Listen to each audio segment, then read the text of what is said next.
Good afternoon and welcome. My name is Rouzbeh Parsi. I'm head of the Middle East North Africa program at the Swedish Institute of International Affairs, and I will be moderating today's event, the webinar, which is about Libya, the actors and the players and the future of the country. In order to discuss the rather complicated and tragic history of modern Libya and what's going on at the moment, we have three distinguished panelists. I will go through them in the order that they will be speaking. Dr. Barah Mikail, who's Associate Professor and the Program Director of the Political Science and International Relations at St. Louis University Madrid campus.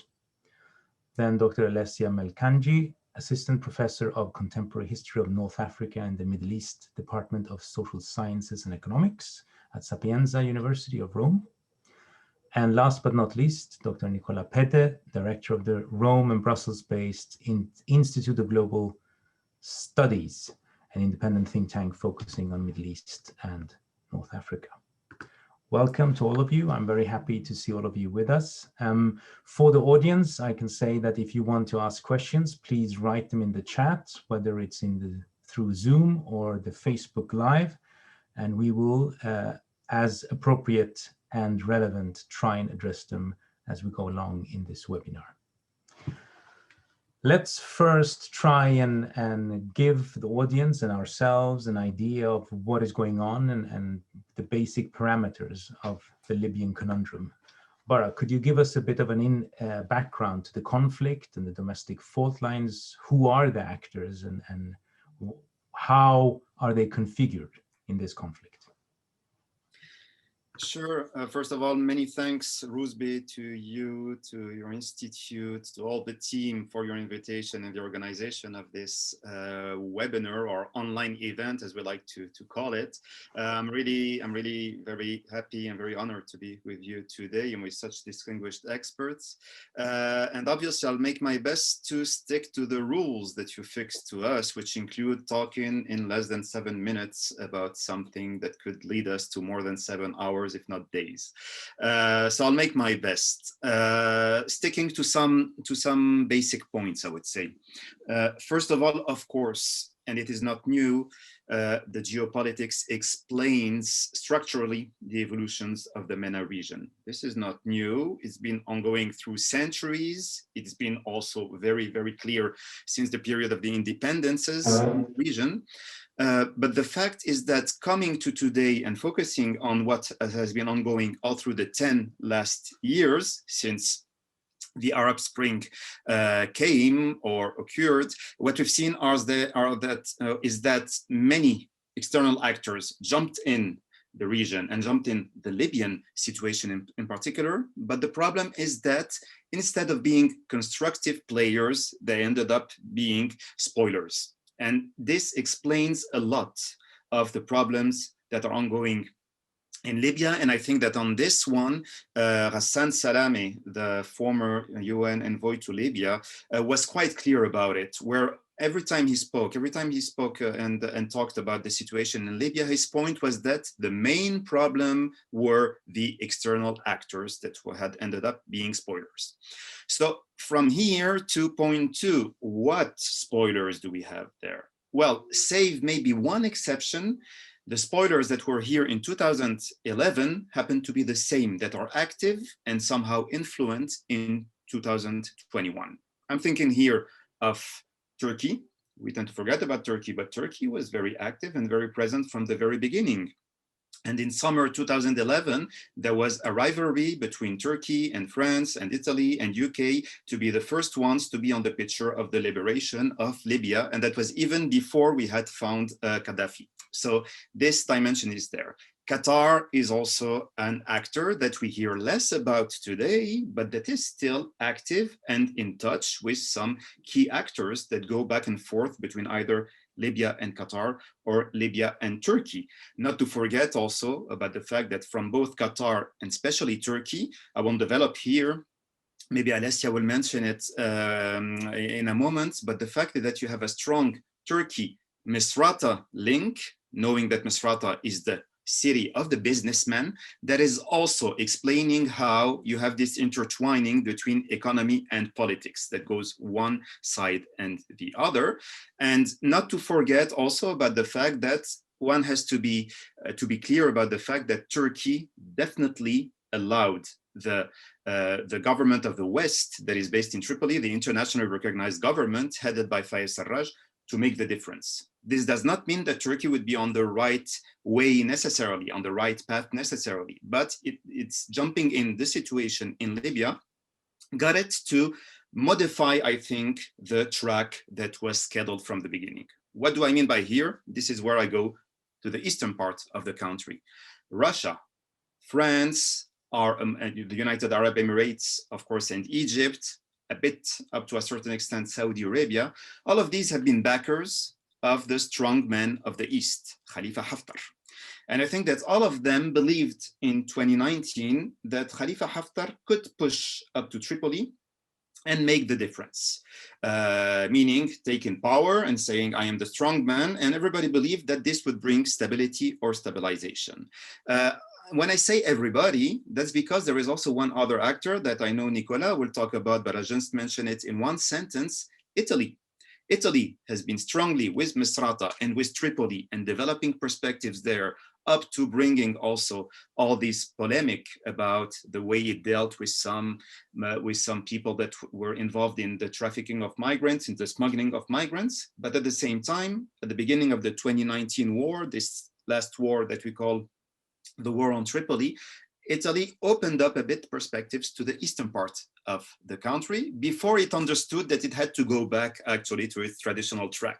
So all of this indicates that everybody puts forward their national interests before the interests of the Libyans themselves. And so from here to the fact that when it comes to all the speech about the importance of democracy and elections, well, yeah, Turkey is looking forward to having the elections that are scheduled for the end of the year in December. But at the same time, Turkey has been very active when it comes to allowing this new government to emerge. Abdelhamid Beiba, for example, has very strong relations with Turkey.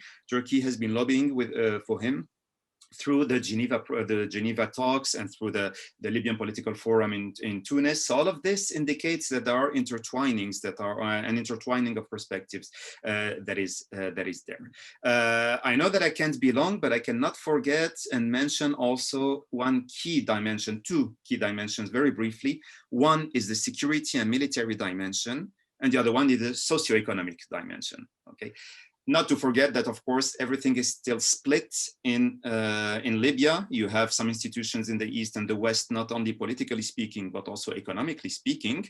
The National Oil Company, the Libyan Central Bank, they're key institutions. More than that, they're more than key institutions, because Libya needs to sell its oil to be able to make it. And those institutions are the ones that legally are entitled to deal with the money in cooperation or in continuity with the Libyan Foreign Bank. So it's a complex architecture, but still all is needed, everybody's needed to allow money to be brought in, and to allow money to benefit these Libyans that have socioeconomic expectations and they care about their security now, the human security.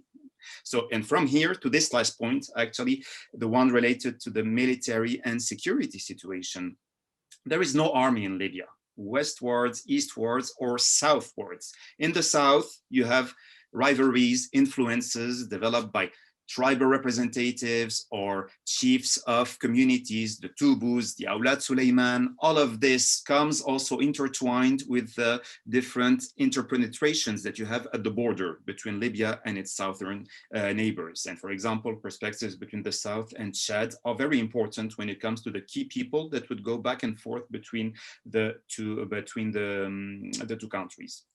But then, going back to the west and the east, well, the East says it has a Libyan National Army, but it is, let's say, the equivalent of the basis of an army that comes combined with the action of militias.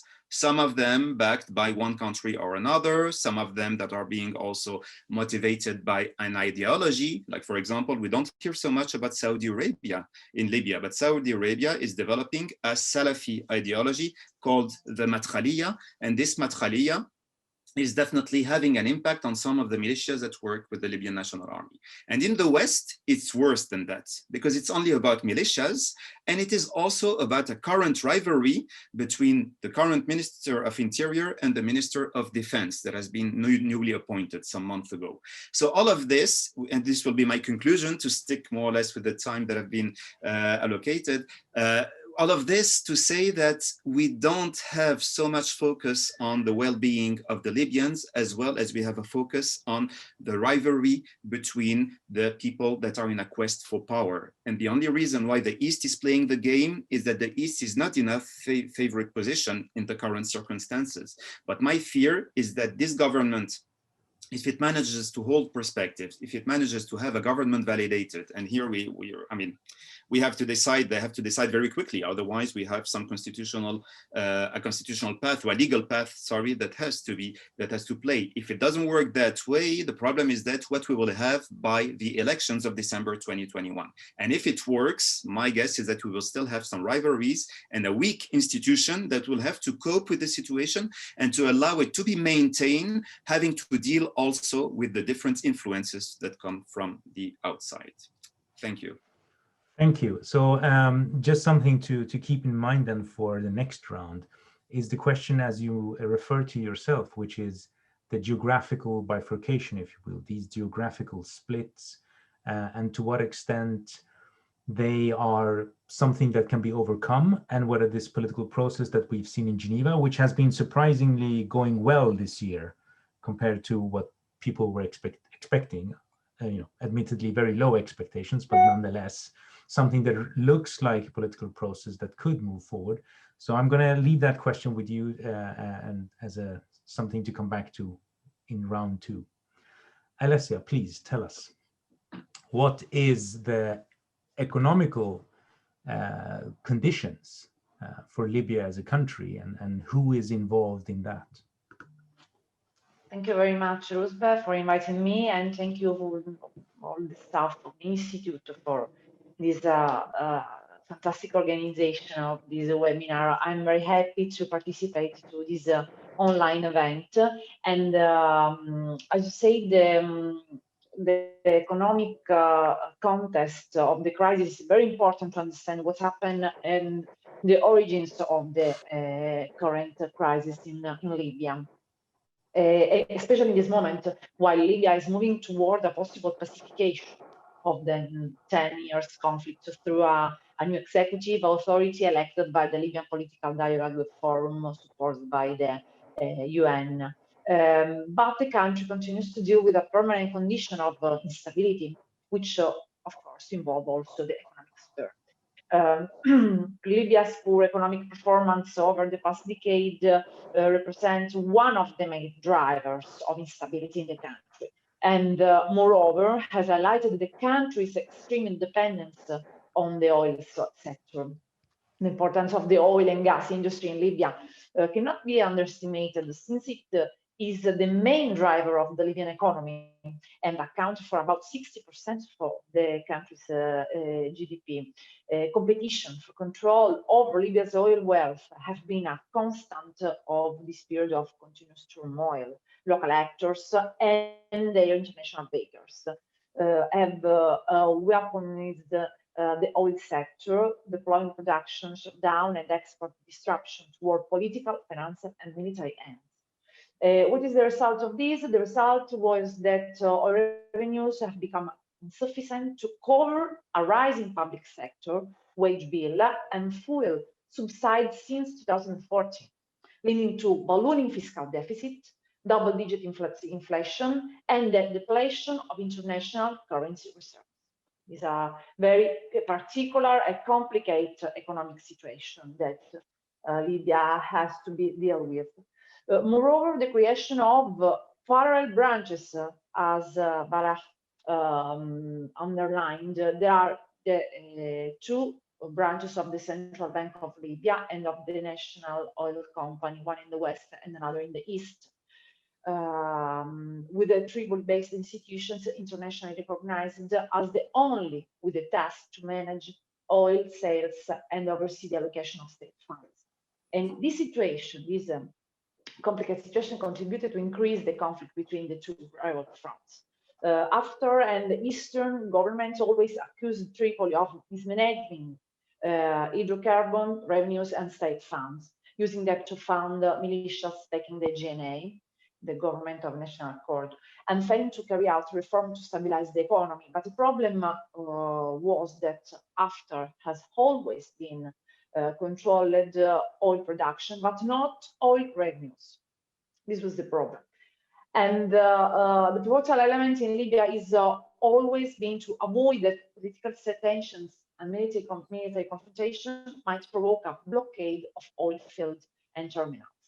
It happened several times during last decade, and particularly at the beginning of 2020, when General Khalifa Haftar's blockade of the eastern oil fields and terminal at the beginning of 2020 caused a dramatic plummet of oil production to less than 100,000 barrels per day from the previous 2.2 million.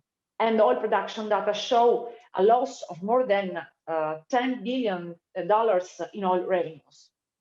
The economic impact of this stoppage directly hit the Tripoli-based National Oil Corporation, preventing the company from fulfilling a contract with international oil companies. In the last days of September 2020, General Haftar announced the reopening of the oil field and terminals. Following this step, Deputy Prime Minister Ahmed Maitig reached a deal with Haftar, and the immediate effect was that the National Oil Corporation could gradually reopen the field and terminals. However, the main limit of this agreement was the issue of guaranteeing that oil revenues could be fairly distributed.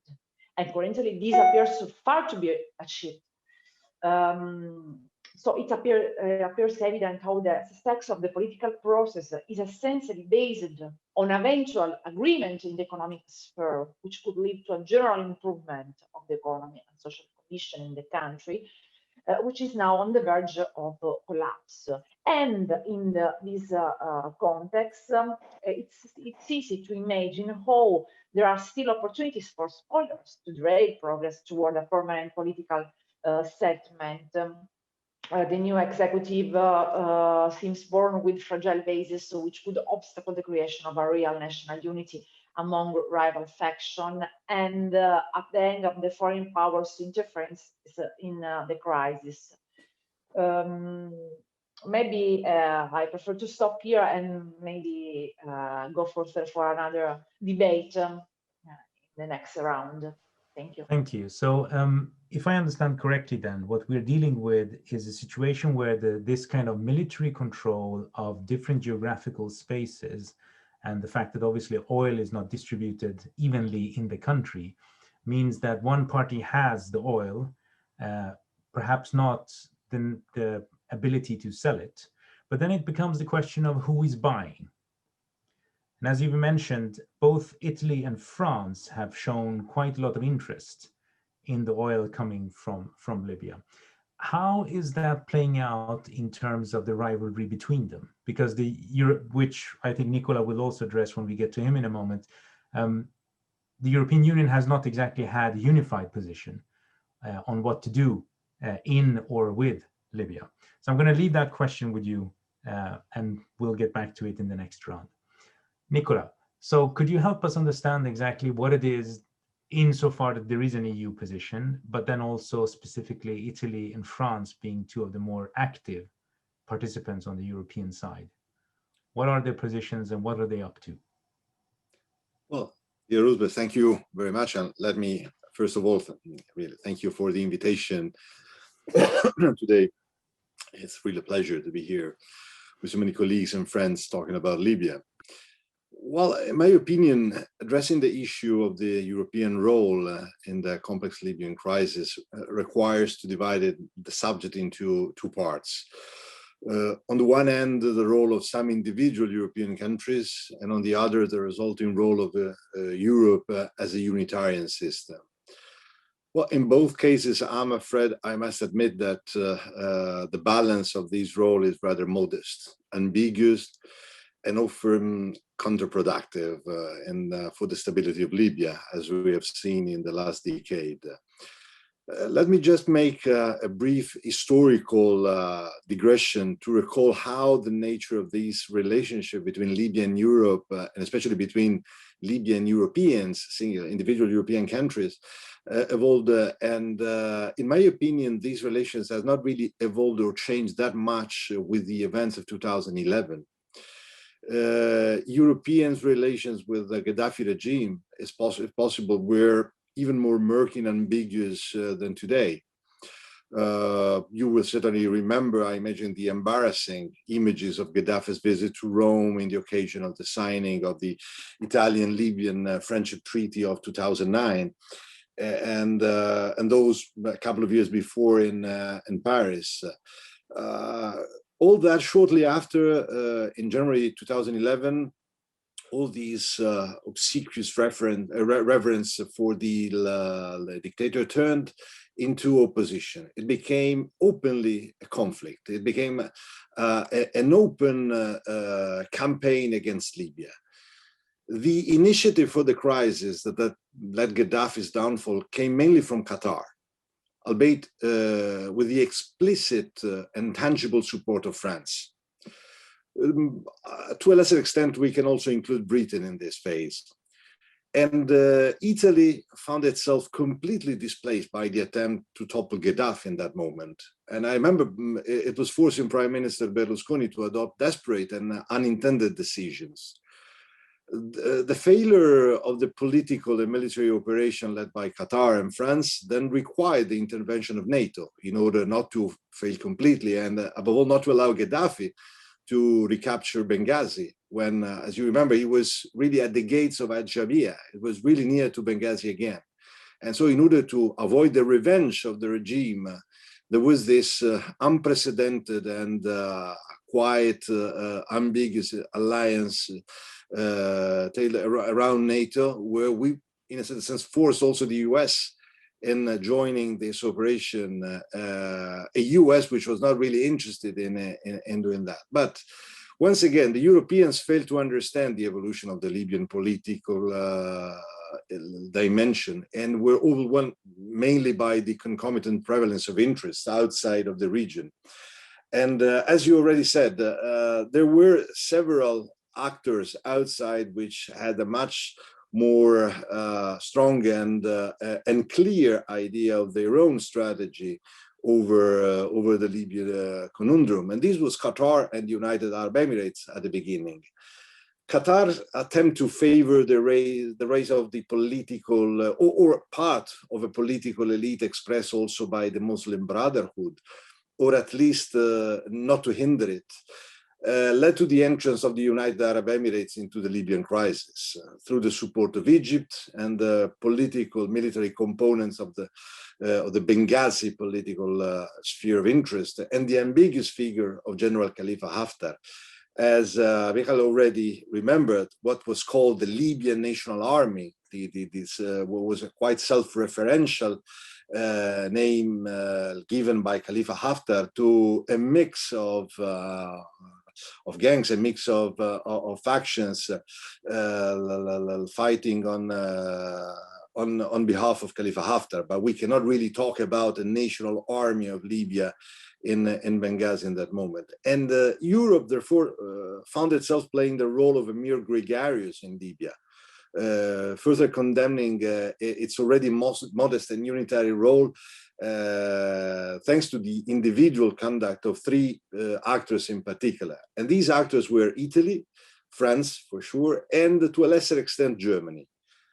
Although officially advocating a position of neutrality and commitment for a unified solution of Libya, both Italy and France, it's clear, produced their own individual agendas and try to bring their own interest into the picture, supporting the two factions in Tripoli and Benghazi. Every political initiative was a failure. The Paris conference, the Palermo conference were both total failures. And the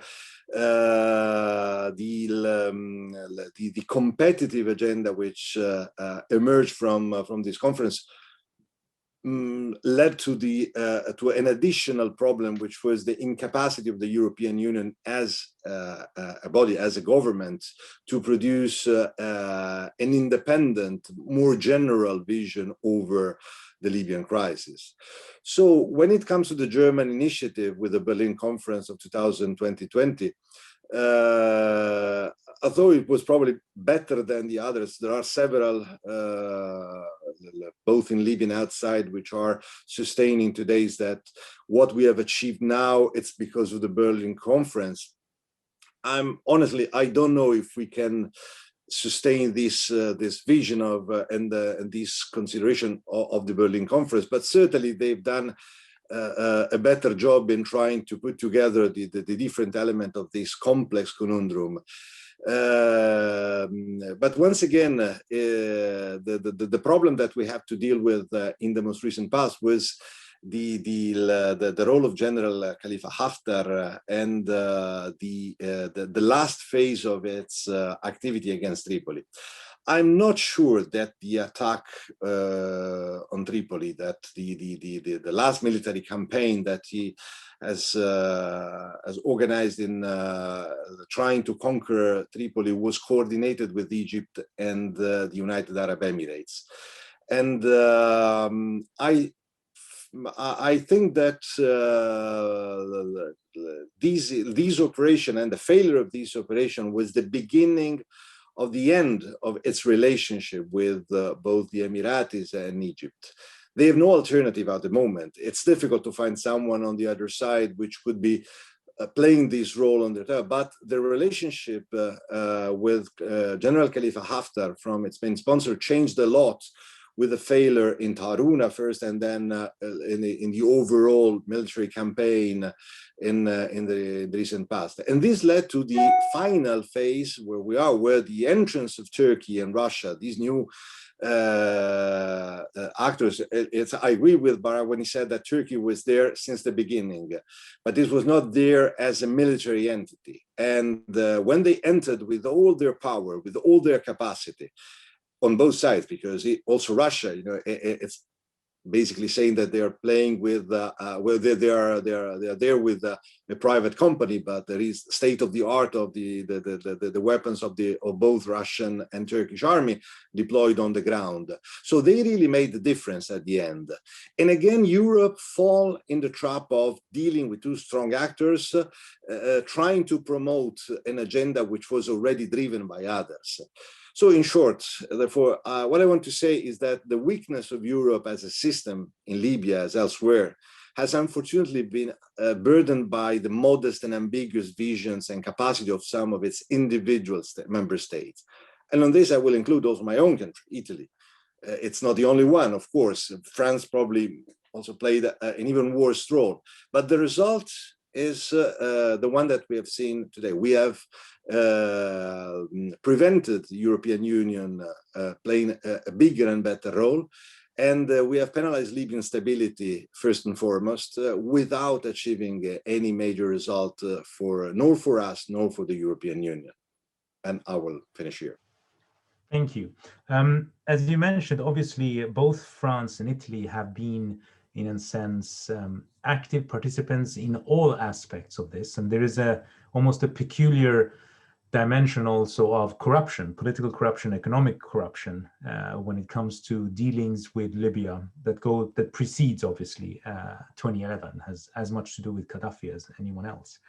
But has the European position evolved, as in, is anyone within the EU system drawing any conclusions by the fact that France and Italy have not managed to achieve much, but they have managed to help sabotage anyone else's attempt at trying to be constructive?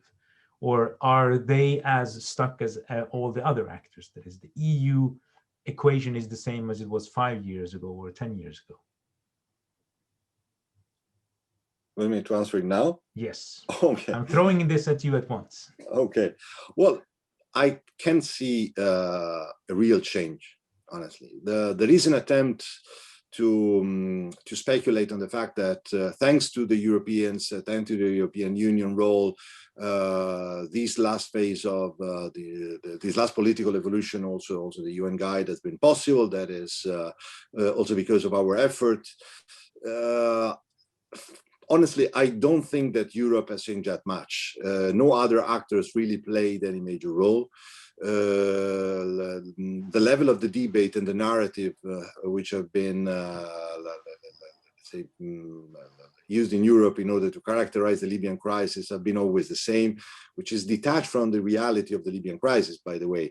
It's most of the security narrative, it's based on political agendas of certain parties in Europe, driving this idea that Libya, it's becoming the entry point of the potential entry point of terrorists or a base for Daesh, which, frankly speaking, seems to be detached from reality. The vast majority of what we have seen, even in the worst of the days of the Libyan crisis with the Battle of Sirte, have seen a certain presence of these groups, but it was really minimal with respect to what have been said in Europe and what have been transformed into a narrative in Europe. On the other side, there is a strong narrative over migration with numbers and figures which very often are only part of a European debate, which is strictly national or at least part of a certain environment, but not really related to the numbers and the actual dimension of the Libyan crisis. And so I can't see any real change at the European level in the way we are approaching the Libyan crisis, the way we are evolving our debate. What we really need is to support the process of national reconciliation. And the vast majority of the European countries is not moving from the original position of supporting one of the two, or thinking that there are options that could be exploited in order to avoid the participation of others. The issue is that Europe is still not really playing a role. So the decisions in Libya are taken by others. We are spectators in a certain sense. We're following the Emirates, we're following Egypt as a consequence of the Emirates. Russia, it's becoming part of this conundrum, but with another separate agenda. On the other side, there is Turkey, which in theory is on our side. Looking at Turkey from the Italian point of view. In practice, it's not. Turkey is playing its own role and it's not cooperating with Italy at all. They're driving their own agenda, and the Libyans are openly telling us, Turkey has done what we were expecting from you. So don't be surprised by the fact that you are not gaining any form of support or any result out of your strategy, since you haven't played any major role, any courageous initiative on the ground in the last period. So my conclusion is that Europe is still a spectator in Libya and not interacting in the proper way with those who are actually having the upper hands in managing most of the most important strategies on the ground. And I don't want to be extremely pessimistic, but I don't see anyone really promoting something, probably the Germans with the Berlin conferences and something different from the others, but it's not certainly something which could change the equation of the ground in Libya. Thank you. Alessia, Egypt was mentioned, and Egypt is obviously an important regional actor. Would you like to add something on that? Yes, Egypt is playing a role really relevant in the Libyan crisis. And Egypt too was involved, as Barah said, from the beginning of this meddling from external players. Egypt's policy toward Libya is driven by multiple interests, reaching from pressing security concern to economic consideration, to ideological objectives, as the fight against political Islam, as was underlined in the previous speeches. The official motivation for Egypt's support of Haftar's adventure is necessary to keep stable and secure its western border with Libya. Undoubtedly, in Cairo's mind are the many economic advantages and possibilities that would derive from Egypt's control of Libya. So there are many motivations that led Egypt to have this important and special relation with the Libyan crisis, in particular with General Haftar, that became the most important actor, local actor to deal with. After Haftar's defeat, for example, in June 2020, in order to protect the position of its ally, the Egyptian regime declared the line that goes from Sirte to Jufra, where Haftar forces were regrouping, as a red line not to be crossed by the Geni force. Violation of this position would trigger a strong military action by Egypt. So it was a declaration of war in last July. When the truce around Jufra and Sirte seems to be held, the Egyptian President al-Sisi started devoting significant effort to the development of an Egypt-sponsored intra-Libyan political negotiation and support the UN-led peace process, positioning itself as the most credible international interlocutor. This is a sort of two-project strategy, one in the direction of a possible, but in my opinion, not possible war, and another in the direction of a diplomatic effort that is more coherent with the policy that al-Sisi is carried out currently in Egypt. So to show this position like the most credible interlocutor at an international level. But of course, Egypt has to maintain some key tenets alive, especially the request to disarm militias and withdraw foreign mercenaries before the elections, or support a unified Libyan force and a permanent truce to protect its interests, maintaining its influence on the east, and deter as much as possible Turkey's rising assertiveness in Libya. So according to this strategy, of course, Egypt has welcomed the announcement of a new interim government. Now, so al-Sisi met incoming Libyan Prime Minister Dbeiba in Cairo last week and offered his country support in achieving stability in the conflict-torn country. And of course, this declaration arrives after Dbeiba assured Cairo, given his close relationship with Ankara, because of course there is this strife between Egypt and Turkey that is still alive. But moreover, Cairo is planning to reopen its embassy in the capital Tripoli. So Egyptian efforts are currently advancing on parallel tracks, the most important of which is exhorting the Dbeiba to appoint qualified ministers who are not known for Turkish loyalties. Cairo is also keen on preserving the achievement of the military commission of 5+5 and building on the ceasefire to enhance the level of security and stability. And of course, the priority, it's prioritized work as well to make the necessary arrangements for holding election on time. Because in my opinion, Egypt has a sort of a security dilemma. From one point of view, he has to maintain the stability in Libya. And this is really important for its interest. But on the other side, the risk to have a Islamic-oriented government in Tripoli could lead Egypt, as in the past, to support a figure such as that of Haftar that is more similar to its ideological position. So in this case, Sisi and Haftar, of course, had in common their strife against political Islam. Of course, so their strife against Turkey in this case. And so this is a sort of dilemma because, of course, al-Sisi support on one hand General Khalifa Haftar, who could provoke the division of the country in two parts, but on the other hand, he has to maintain stability. The maintaining of stability in Libya is really important. It's fundamental for its interest, security interest, first of all, national interest, and of course, economical interest. Okay, but in your assessment, to what degree is the idea from Egypt of being a player, how much of that is their projection and how much of that is real? as in what actual influence can Egypt have?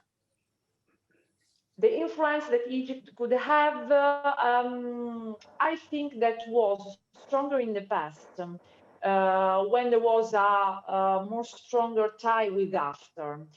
These started to be fragmented and weakened when after started with the attack on Tripoli that Sisi did not support. On the contrary, Emirates did. And this, in my opinion, was the beginning of the end of the sort of mutual relationship.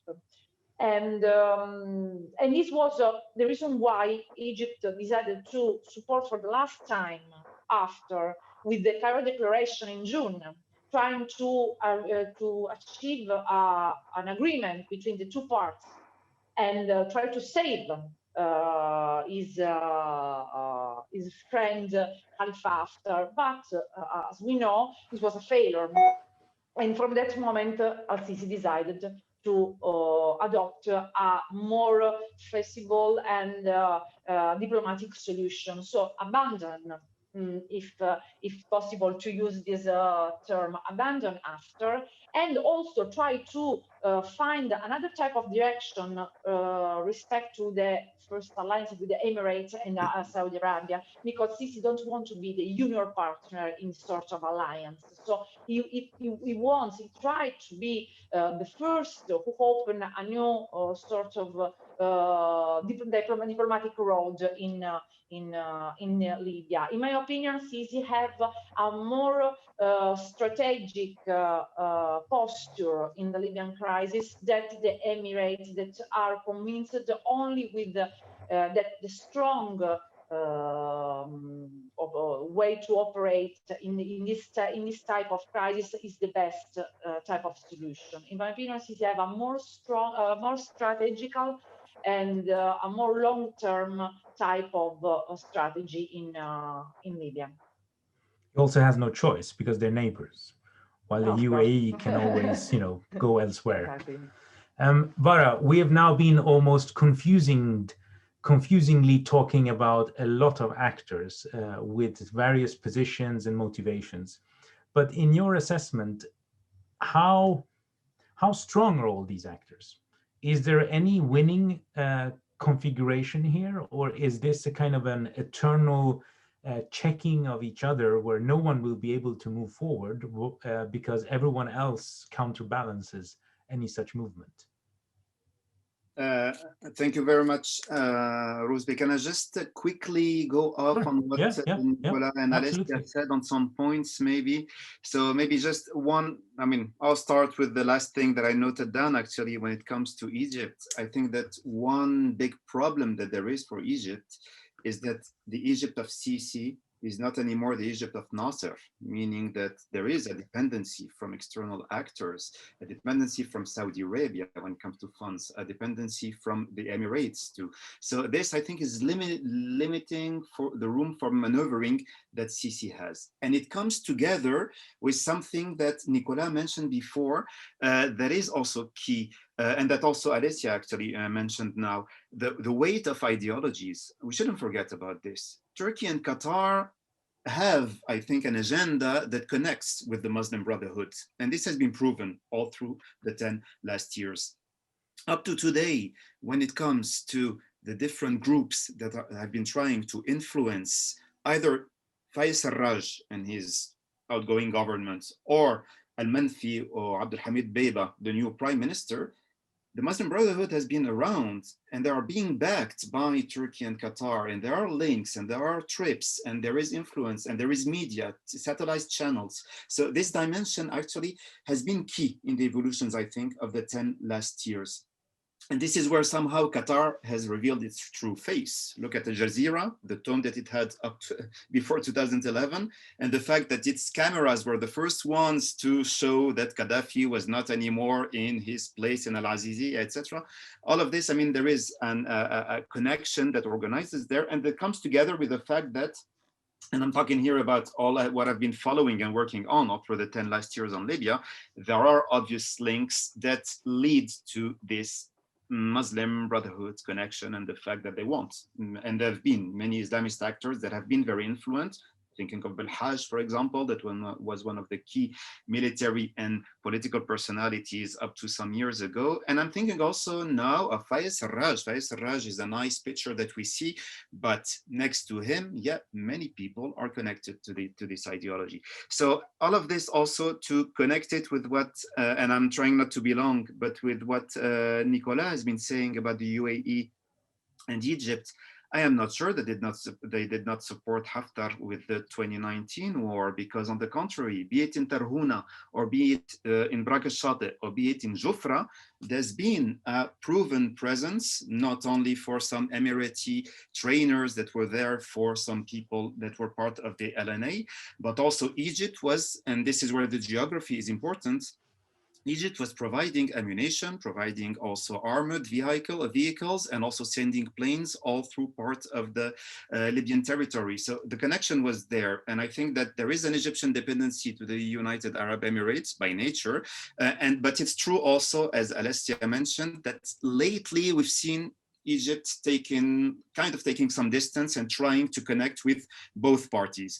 And here, just to say it in one sentence, because Rouzbeh, you were putting there the question of what importance for Egypt. Egypt has been key.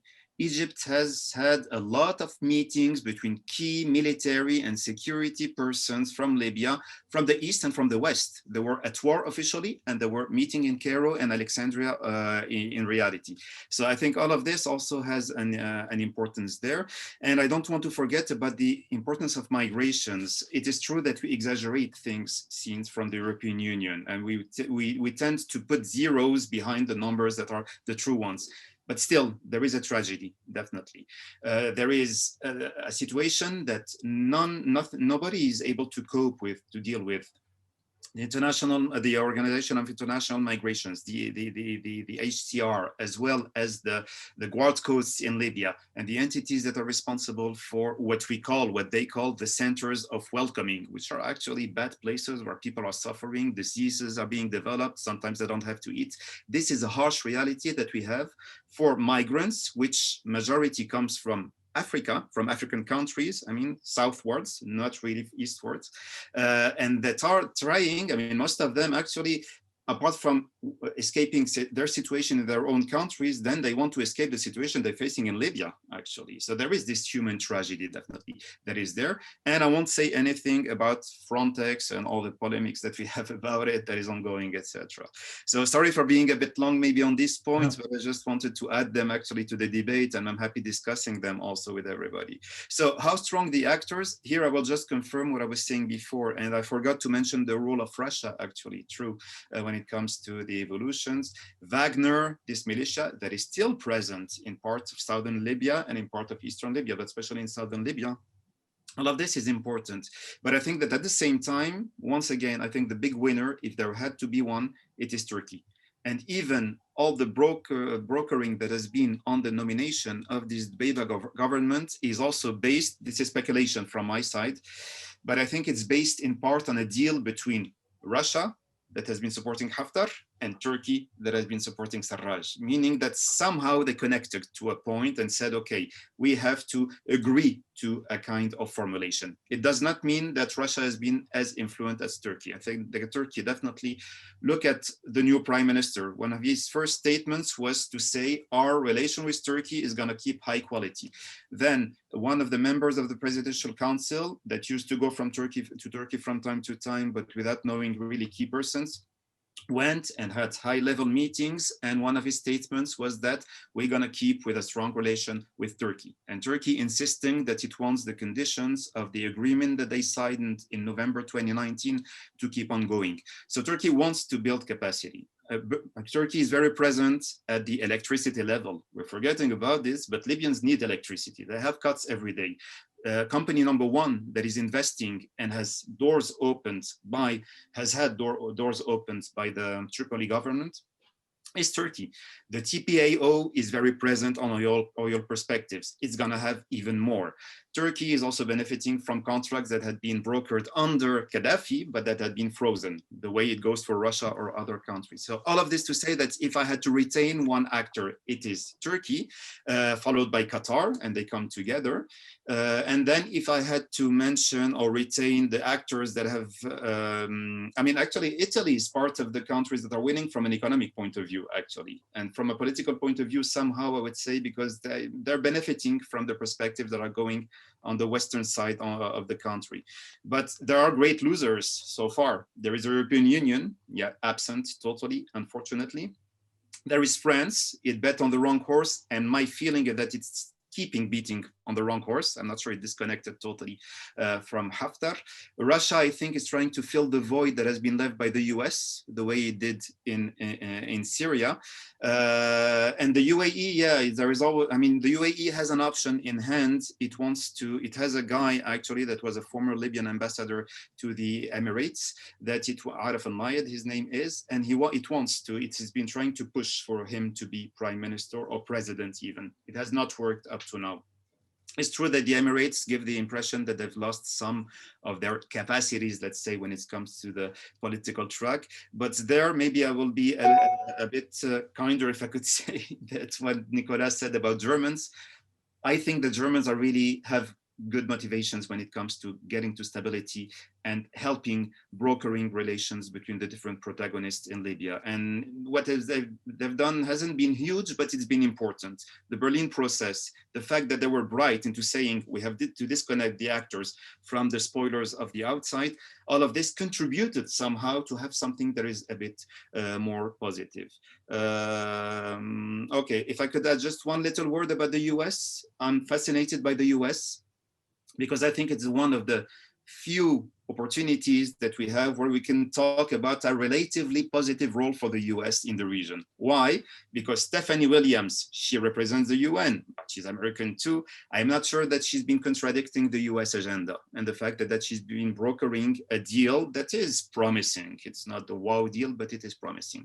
But at the same time, since the US has been focused on its relation with AFRICOM, and I think that the US has still the anti-terrorist obsession that is ongoing for what relates to its approach to Libya, in change, and this is where I make a comparison with the situation in Syria, in change, this is where Russia thought that if the US is not investing the space that we have in Libya, that we're gonna try and take opportunity to fill the vacuum, actually. And this is where we go back to traditional politics and to the fact that I'm not entirely sure that the rivalry between major powers is absent from the calculations there.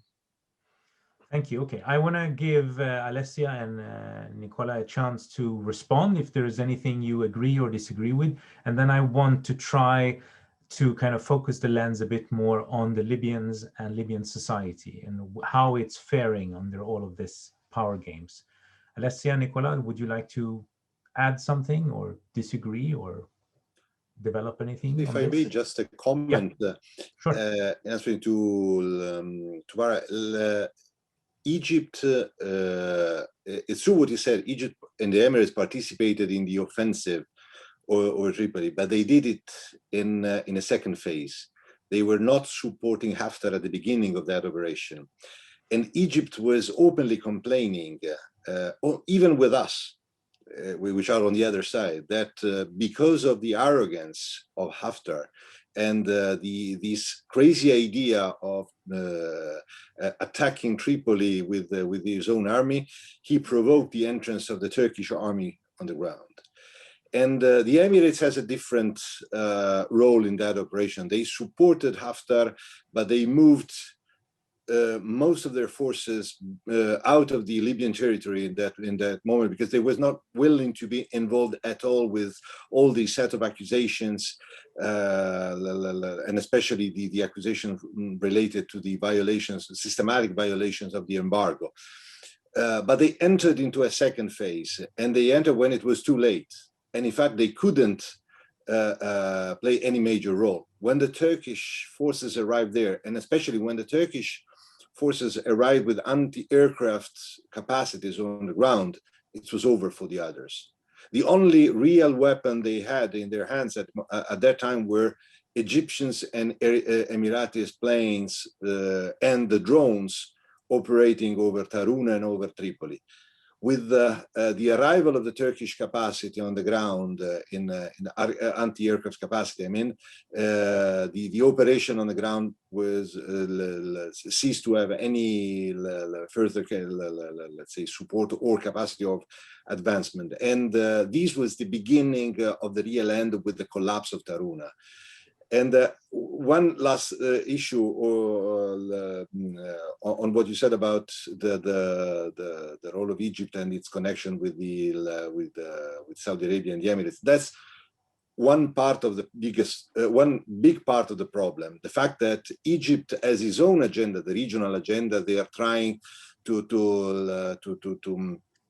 fulfill certain objectives, which are probably even too ambitious, from Ethiopia over the Red Sea on the Mediterranean, probably is even overstretched the capacity of Egypt in this moment with respect to the economic and military capacity they can really express. But on the other side, what you said is absolutely right.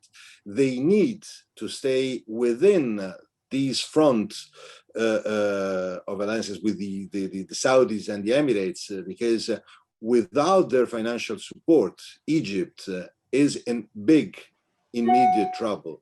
And that's one of the issues I would like just to raise as a factor of potential, let's say, threat for the future.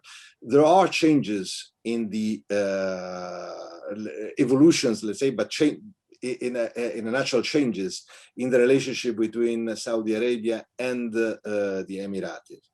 In this moment, there are several clashes over different agendas, from Yemen to many others, even in the Red Sea and on the Horn of Africa and many other issues.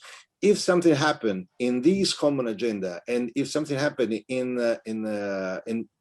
what it's bringing them together over Egypt, which is mostly the Muslim Brotherhood and a few other things, this could be a major risk for Egypt, because this means losing part of entirely the support of their allies in the Gulf. And this is something that Cairo cannot afford at all costs in this moment. Thank you. Alessia? Yes, thank you. But if I can have my 2 cents just to give a comment about what Rubas said. Yes, Egypt officially always supported after. But in the meantime, supported also the UN peace program, peace process.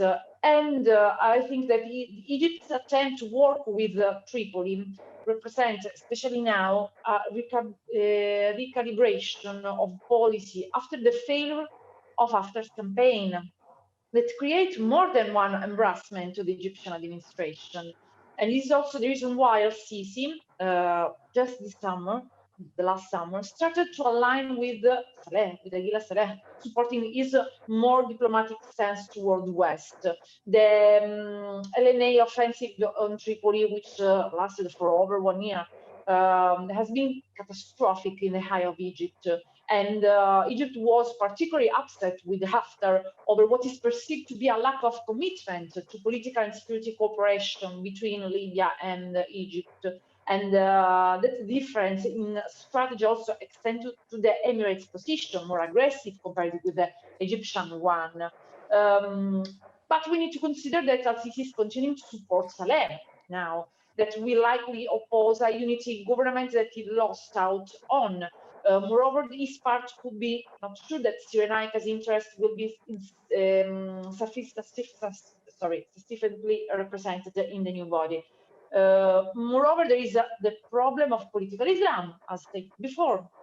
It's very improbable to see Egypt back a government that would have a link with the Muslim Brotherhood. Egypt is committed from a long time in this war against political Islam.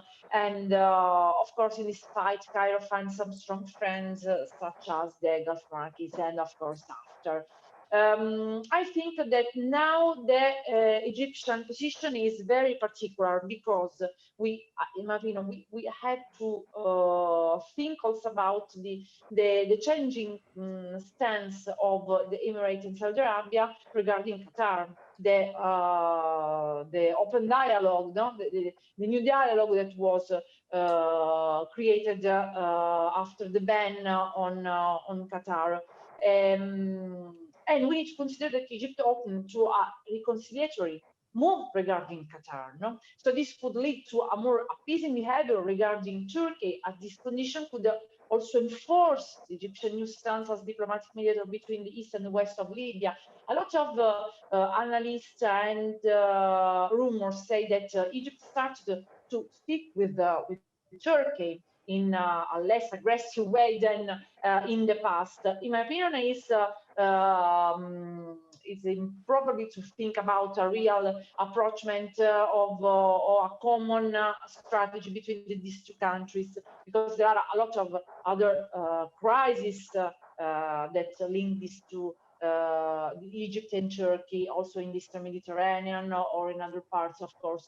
But maybe this could lead in the future for another changing balance of power also in the Libyan crisis. I'm not really sure, but maybe why not? Maybe.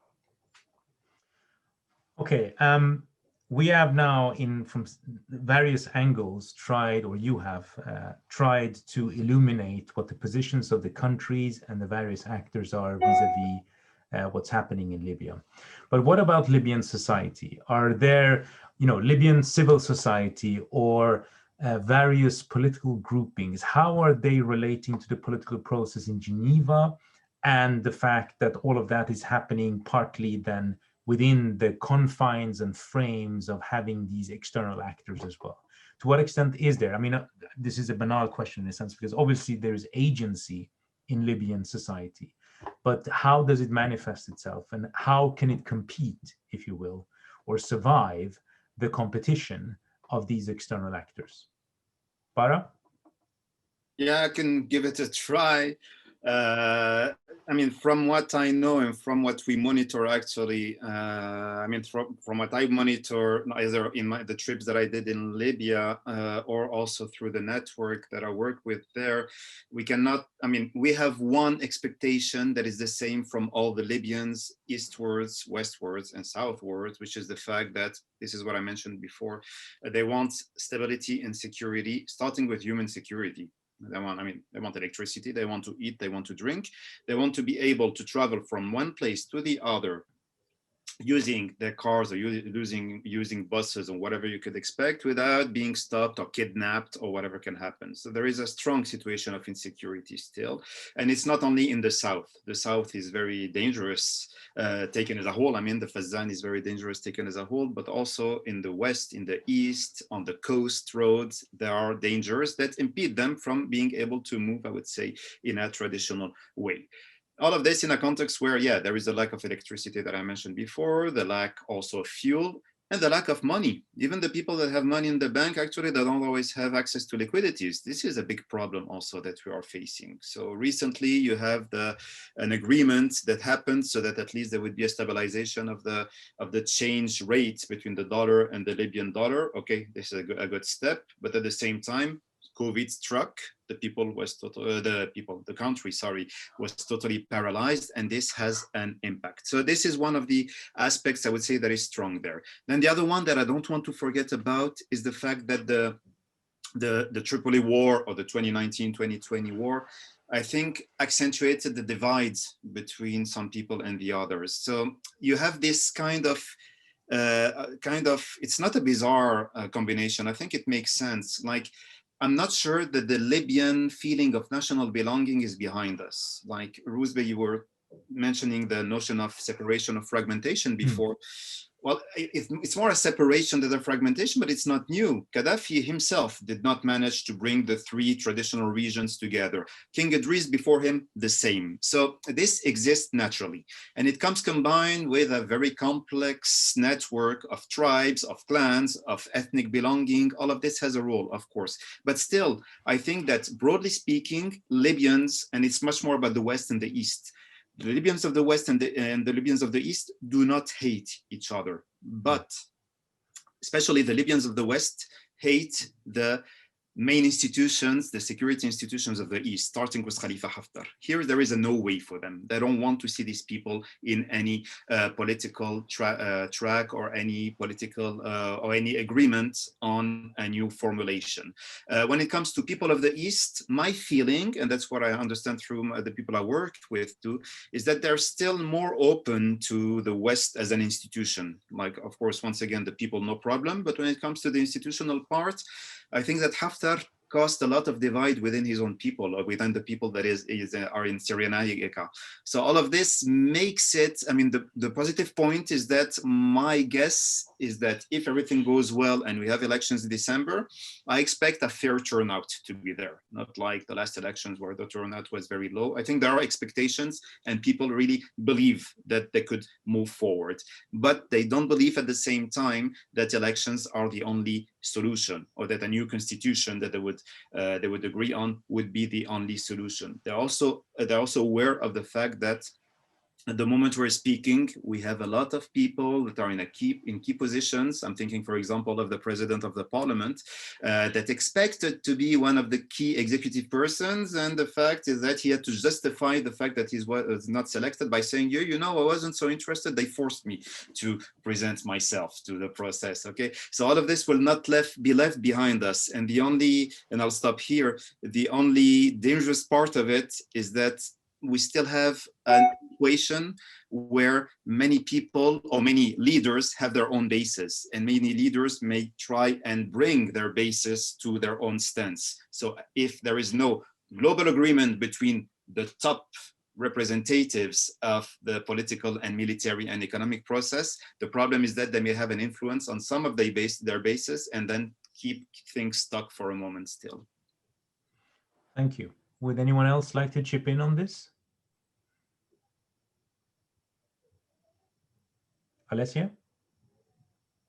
Yes, Rosbe, thank you. I'm thinking about what Barah say about the impossibility to find a conciliation between the East and the West, because the East cannot accept the defense apparatus of the West. Yes, and also because there isn't a real national identity that was not created by Gaddafi and was not present in the period before, during the monarchy, and go on. Yes, this is true. I agree with this, and with the impossibility maybe to find a real union about these three already present parts, and of course not official division, but real division of the countries. But what, in my opinion, could emerge from, especially from the economical sphere, is that, in my opinion, the East and the West are linked with the importance of the main economic institutions that remain alive, although the war and the crisis. Yes, of course, they are split into parts, into branches, as I told you before, but in any case, remain the most important and the reference point for the survival of the East, in the specific case of the Libyan National Army and all the militias that are part of this organism, and also the militias of the West. I try to explain better this idea. if we think about the function of distributing the Libyan petroleum incomes, no, so it's to say of resources and wealth, the economic institution like the Central Bank of Libya or the National Oil Corporation have been exploited but not destroyed by different militias and political authorities, remaining as a sort of parallel statehood above the political sphere, thanks to the patronage and renter mechanism on which they are founded. No, because we need to understand, to think that Libya is a renter state, no, as what yes, according to some characteristics, that was of course based, the economy based on the oil revenues.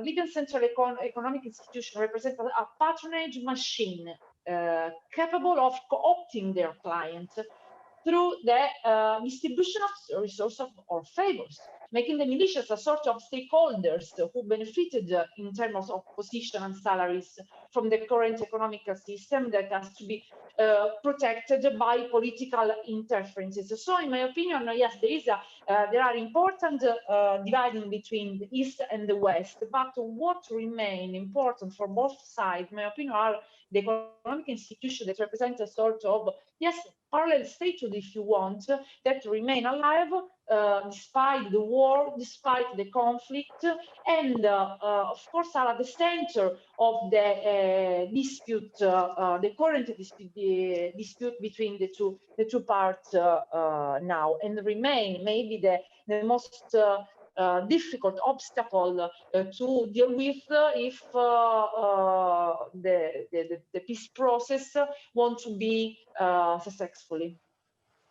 Okay, so in a sense, what we can say is that in spite of themselves, if you will, and in spite or despite of their political competition, everyone has a keen interest in maintaining Libya as an economic actor because that's where they will get their wealth from. That's the rentier state in this particular version, if you will, of post-Civil War version of it. But the conversation now, it does beg another kind of question as well. As we know from the Geneva process, from all of the parties that are involved, naturally, some of them have ties that go back, right? Some of them have ties, whether by family, that go back to the Gaddafi era. Some of them, like Haftar, weren't invented yesterday, so obviously they have ties that go back as well, both economic, military, political, and so on. Is there a generational difference? As in, would Libyan society accept, Barah, you were mentioning this fact that, you know, the populations in the various parts of the country don't hate each other, but they are more or less alienated from institutions that they identify with other parts of the country.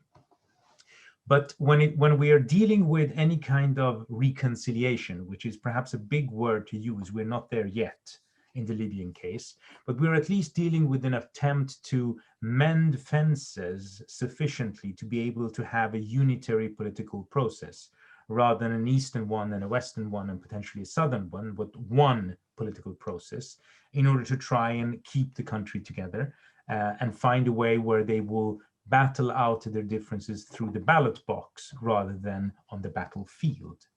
But so the question for me is, to what extent is Libyan society accepting that to some degree the actors inside Libya that they are confronted with or that they're expected to one way or another support are people that have a lot of baggage, let's put it like that.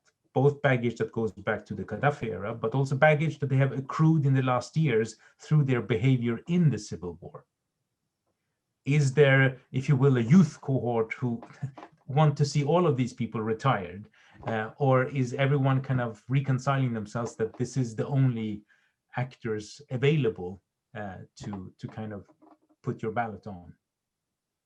I mean, your question is very difficult to answer because there is no one track of youth that is there. You have one track of the youth that joins militias because they find a way to make money and they find a way to exist and to make a living. And also they find a way to to really have a narrative that they're building where they say, okay, I am an important person. I mean, I've been meeting people that were like chief of militia, yeah, but he was like 20 years old, okay? And it was a militia that had its importance without being a major one. So this is one aspect. The other one is that, of course, many Libyans among the youth are, I mean, would like to have an employment, would like to have a socioeconomic horizon, but the functioning institutions are not guaranteeing that. I mean, 60% of the budget, more or less, is about salaries, you know, that are being paid. Like, ironically, the West, when it is at war with the East, it is still paying the salaries of the people that are fighting it from the East, okay? Because the architecture from Gaddafi has been maintained that way, and the majority are civil servants that you are paying at every possible level. So this also includes the dimension related to the youth. What perspectives do you give to your youth? You want the national oil company to hire them, but I mean, the production goes up and down, and many times you have strikes on the oil fields, and this is not giving perspective in a context in which there is no centralized management at the same time, because there are no perspectives, and because it is still a country. I mean, I don't even call Libya a failed state, because for a failed state you have to have a state. That's where it is at the end of the day, okay? And that's maybe one of the big mistakes that Gaddafi did, not to be willing to have a strong institution. So this is why everything crumbled afterwards, starting with the fact that you had no regular army. So in this, I think the only perspectives that are left for the youth are either joining these movements that are meant to become an army one day, or do like in the other countries of the region, you know, the D system, the finding opportunities, going here or there, or trying to see if there is a way to go elsewhere, you know, like migration. Unfortunately, this is the reality of Libya. So to link this quickly to what you were mentioning about the political process, when it comes to the youth, it depends if you're in Tripoli or if you're in Sabha. It's definitely not the same. Okay, like for every country of the region, the capital and the important cities are totally different from the countryside or the remote cities. Okay, so here I think that my track would be to say in the remote cities, they want to make a living and be okay. This is how it goes. Do they believe in the political process? I think people, the youth of the cities, the main cities, yeah, and they want it to work. But the rest of Libya, honestly, I think that many of them will much more look, without making any cliche there, but they will look first at the local leader and what he says and how it goes and what they've been asked to do, and that's how it goes. You see, so democracy would benefit Libya, but Libya has also a lot of cultural particularities that make it difficult to assess what is the common track that unifies everybody. So if we at least manage to have security from the human point of view and from the military point of view, so stabilization at the end of the day, this will be a great achievement. Well, I mean, in a sense, that's a perfectly natural response from people to have. It is usually the local conditions that determine their lives. So it's what happens locally that they are particularly keen on understanding and managing. I'm afraid that we have run out of our time. I would like to thank all of you for helping us understand just how complicated things are, though complications don't necessarily mean that things cannot change, even for the better. But it's important to then know exactly what the complications are before one can make assessments of that. So thank you very much for your contributions to this conversation, and I hope to see you soon again. Thank you. Thank you very much. Thank you. Thank you. Thank you very much.